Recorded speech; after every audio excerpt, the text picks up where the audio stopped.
Hello Internet, it is Alex and James from Barefaced, and we have for you some more demoing of the epic new 310 versus the epic, I suppose it's old, Super Twin.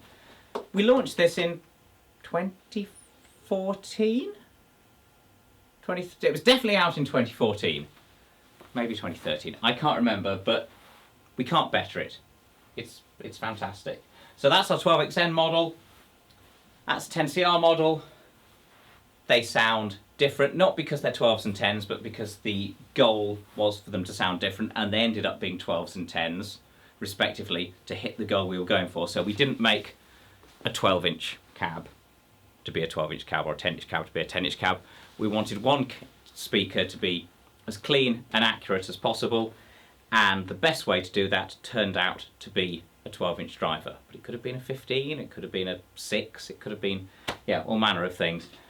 And the 10, similar sort of thing. We were chasing a certain goal and pleasing warmth and coloration. Now that, a 10 was the obvious place to start, because the cabs whose sound we were aiming for was kind of a mix of the Ampegate 10, and also I really liked what you get from the JBL and EV speakers of the 70s, which have kind of fell by the wayside, but they made some really good cabs back then, so 2x15s.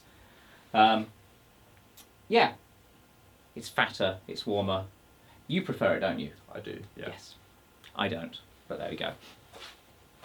I totally get why, actually. My James is an excellent bassist who fits in bands. Yeah, that's a good way to put it. Yeah, he fits in that bass place, and I turn up being really noisy. Actually, no, I don't even do that. I start bands and then dominate them with how I play. So this is very good for that. However, you could totally be the sort of bassist who wants to slinkily, subtly fit in a band, and just it happens that the rest of your gear melds together with this to sit really nicely. And you could be a really aggro, loud, noisy, taken over the mix bassist, like say Timmy C from Rage Against the Machine, and use the 10s, which is exactly what he does. So, yeah. So it's different parts of the signal chain gets you to different places. So we are all individuals. We've got a bass. Had it a year. Finally sorted it out. It was 50 quid.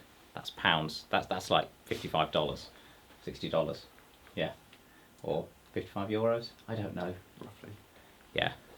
The pound is not as strong as it once was, which is good for all of you overseas buying our stuff. Yeah. Right. We are on the 310. The tweeter is off because we're playing a P. This has got fresh ram wounds on it. They're Elixir stainless steels. They cost almost as much as the bass did.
Yeah, Imagine that- that one. That sounds really good with it, doesn't it? Mhm. Yeah. It's the fatness. Full, yeah. I would say the Super Twin sounds quicker. Yeah. Do you know what I mean? If you play it, it just goes.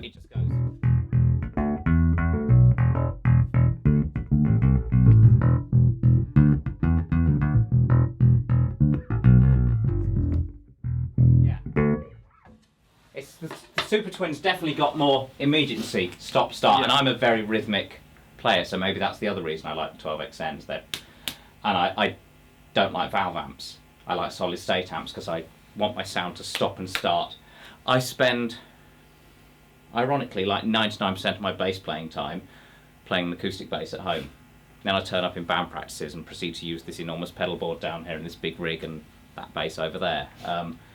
But I work the note and the timing of the note really obsessively. Yeah. So I want something that then just sounds like an Reacts, unplugged yeah. bass. Stop, starts, unplugged, solid bass. Yes. Though I play an acoustic at home because it's louder. It's less. It saves me having to go and find a lead and an Yeah. amp.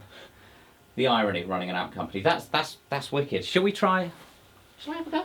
Yeah, go for it. See if it sounds any different with my fingers. Switch. So we have the tone all the way up. Where should I start? What are we on now? We're on the twin. We're on the. Gosh, it's quite neck divey this. It is. I think new tuners would cost more than the bass as well. Lead weight down here. Mhm.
I prefer Yeah. the 10. Definitely sat here as well, right? Yeah. Really It's great. just got it gets on better with the sound of a P bass. Yeah. I think. That's interesting. That's cool.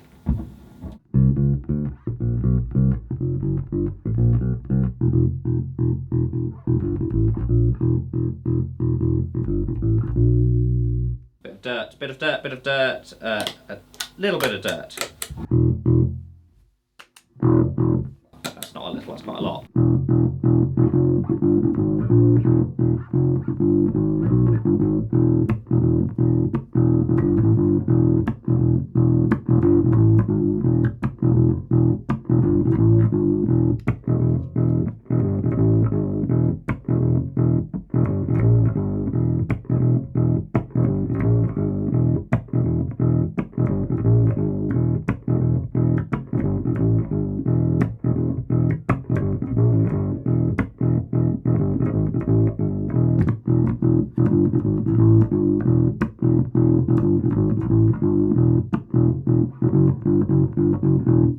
Oh, that's so different. Yeah. That's wildly different. That sounds so much dirtier. Yes. Because there's so much more honesty Yeah. in the mid-range. And that mellows it out, thickens it up. Feels like a producer's got involved. Yeah. Yeah, and just taking out the frequencies. They've that- tidied out some, To cleared make out some space, space yeah. for the others, put you in your Yeah. place. That's cool. I don't really play bass with a pick, but I'm just curious.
Gnarlier. Yeah. It punches through. Just to be clear, we are running just straight through Class D power amp into these. So it's the back end of our elderly Gens Benz. So I forget which module it is, but it's a nice power module. In the past, we've done videos where we've run through the front end of the Gens, and one thing I noticed recently when the valve went on it, I had to go from I went to going through the front end of it during band practices to going through the back, so I was bypassing the preamp, and I really noticed that my Stingray suddenly could become almost anything when I went through the back, but through the front, through using the preamp of it, so the sound of the amp, it really boxed me in. I couldn't go anywhere near as big. It just didn't. I was surprised how much of a sound that amp has, because I considered it quite a clean amp, but it doesn't thunder, and I like to be able to thunder, and especially with our cabs, they let you do stuff in that bottom octave that a lot of bass cabs don't do or can't handle at gigs. So if you're hearing the Super Twin and thinking that doesn't sound that fat or that deep, trust me, it can. You just turn up the bass knob. Oh yeah. It's really thunderous. So when you're looking at the reason we're getting quite into comparing these two is because it really shows the difference between the sound of our 10s and the sound of our 12s, because they don't sound like 10s, they don't sound like 12s, they just sound accurate, and they have this thing. I guess it's the barefaced signature sound. That's the I like to DI sound. You know, I like that a lot. It's my thing. But that's a cool sound. I would describe it as being more like a great 15, but with a bit of the punch on the top of a great 10. Yeah. I don't think they sound characteristically like the typical popular 10s, be it an SW or Goliath or an Eden 410 XLT or an Ampeg SVT 810E or what's that? 410 HLF. Do you use that? No. The 410 HLF, it's kind of a giant 410 with 3 big ports on the bottom, and people get it because they think it'll sound like an 810 because it's made by Ampeg, and it sounds nothing like it. It's a cool cab, but it doesn't sound like an 810 at all. That's cool. Right, so this has got rounds on. Flats? Get the flats out. Let's get the flats. Oh, we haven't slapped anything. Let's do a mo. Let's do it with the tweeter down, then bring the tweeter up halfway, and then bring the tweeter up all the way. So that'll be a bit confusing for the halfway bit. Tweeter it on. We'll do it off for now. Off for now. Off for now. Clean, clean, clean. I'm really rusty at slapping, sorry. And this bass keeps trying to do this, which is not helping.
Interesting. Cool. I like them both a lot actually. But Fresh strings on a P without tweeters, even with a bassist who only plays an acoustic at home, so therefore doesn't slap, sounds really good. Yeah. That's a great slap sound. Ready Freddie Washington, famously P bass, on Forget Me Nots. but yeah. Yeah, great slap sound. More P basses for slap, even 50 quid ones. I'm very much in the church of Larry Graham, Yeah. the altar of Larry Graham when it comes to slap. Sorry, I really don't like a lot of that other slap stuff. I just think it's rubbish. So stop wasting your time doing it. Stop it. Stop it. It's only any good for Instagram and not for 99% of the music out. 99.9% of the music out there, I would say, doesn't want slap on it. Yeah, it's very niche. It's very niche. It's very niche. People spend far too much time on it. Tweeters up. So tweeters halfway. Halfway. Halfway. Right. Still comes through T, I think. Oh dear. Also, had that pole pieces moment. Yeah. Yeah. Sorry. Right.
Cool. Turn the tweeters up, they get more similar, don't they? Yeah. Because there's so much of the difference in the character is the way that the top end happens. Is that full? Hmm? Is that full or? Full. Full. Full tweetering us. This will be quite bright. Which one are we on? On the Super Twin. Super Twin T.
Oh, I'm so rusty. I used to be good at this. It's similar on the top end again. Yeah. The That's Dylan's got beast in the loads. This does that wicked 80s. You know they call it hi-fi? Or hi-fi I can get... I can't... Hi-fi tends to mean boosted bass, boosted treble, Yep. scoop mids. Modern bass sounds tend to sound like they're from the 80s. The 80s is a long time ago. He wasn't... I was born in the... I lived through the 80s. I was born before the 80s. He didn't turn up till this century. Yeah, so no, the 80s is not a modern bass sound, but it is an 80s bass sound, and that is very, very good at it. Yeah. That is like those excellent double 410 rigs, be they Trace Elliott, SWR. Eden were doing it then as well, yeah. Tweeters in both of them. Wicked sound, except you can carry that yourself. It's cool. It's cool. Right. Doesn't look as good on stage. How long have we been doing this for? 20 minutes. Right, we'll have to be quicker with the one with flats. Yeah. Mute.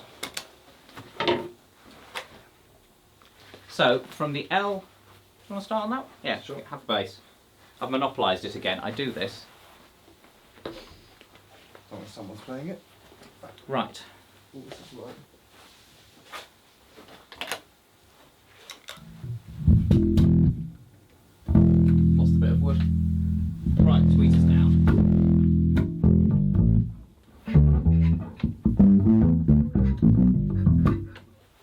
flats have been on this bass since I got it second hand from someone in 2011, 2012. It's a sort of project bass. I think it was a made in Mexico bass. It's had the body replaced. I think it might have been a Mike Dirnt signature that got messed with. The Badass Bridge makes sense. I can't remember. And the messaging system on bass chat got replaced at some point and they lost that, so I can't remember. If you're watching this, nice man who sold me the bass, who I've met, but it was a decade ago, and your forum name was not the same as your real name, so it's impossible to remember your real name. Yeah, tell me the history of it. I doubt you are watching it. I'm sure you've got better things to do. But anyway, we are on the 310 with elderly flats. I don't know what they are.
Yeah. Yeah.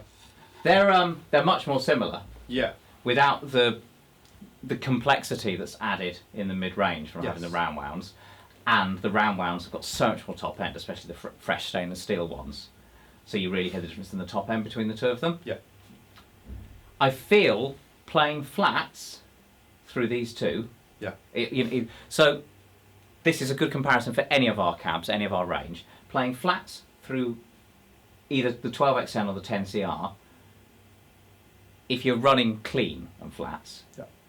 you could basically get them to sound identical with a bit of EQ. Oh yeah.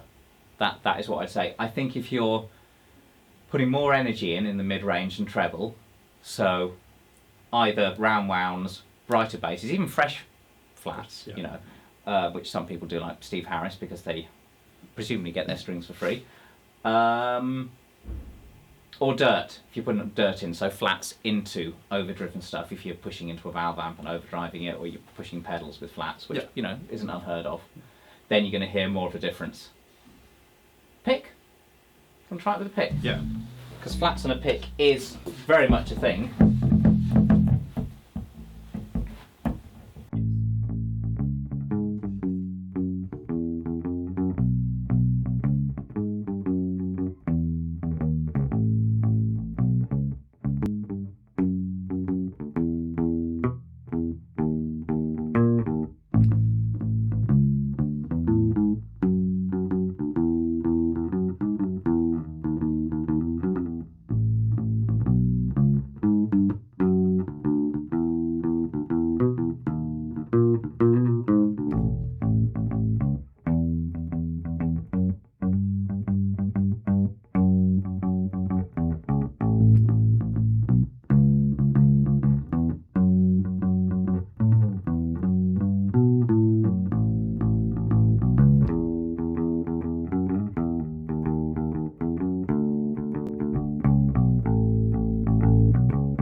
That's really interesting. I feel that when you're playing with the pick, the way that speaks in the mid-range, so the 12, the Super Twin, it makes it sound like a big guitar in a really nice way. Yeah. It's more talkative. Yeah. People talk about hollow sound sometimes, Right. which I really don't like that word because I think it's really confusing. Yeah. But it did kind of have that hollow thing. I think that hollow sound is what people are talking about, is a little bit of a mid-range quality like you get when you shout down a tube or something. Yeah. It's honk, maybe honk, not quite honk. Not quite. But if honk's at 800 hertz, I tend to think of honk as that thing that brings out your fretless thing. And I think that hollow thing is maybe 600 right, okay. ish. And I know the 10CR dips in the mids, the 12XN doesn't, the 12XN's. It's flat through the mids, and then as the polar pattern narrows, it's actually got a rising response. So if you're absolutely on axis, it sounds like the mids and treble get a bit brighter. But if you move about 15 degrees off axis, they're pretty much flat. And it just means the sum of the responses in the room, which is why we're far micing with the mic's about 7 feet away. So you're getting a realistic representation of how it sounds in the room, as opposed to close micing, where the mic you choose and where you point the mic on the cone totally changes the sound. Look like an Oompa Loompa down here, don't I? Or the famous, maybe not that famous, Hale and Pace impression of Simon and Garfunkel. Don't know it. No. Before your time. But I think one of them standing in a hole in the floor. Oh, right. Poor Simon. Right.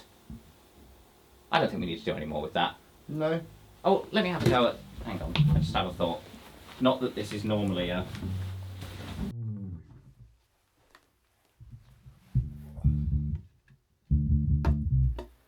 Oh, yeah.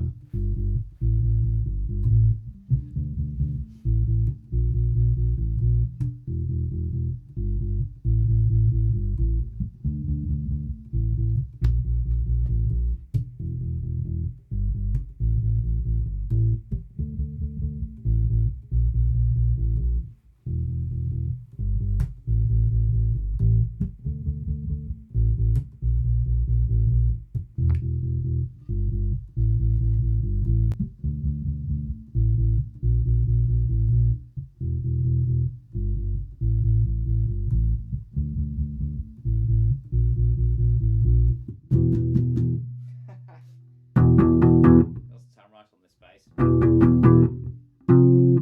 Right, the other section.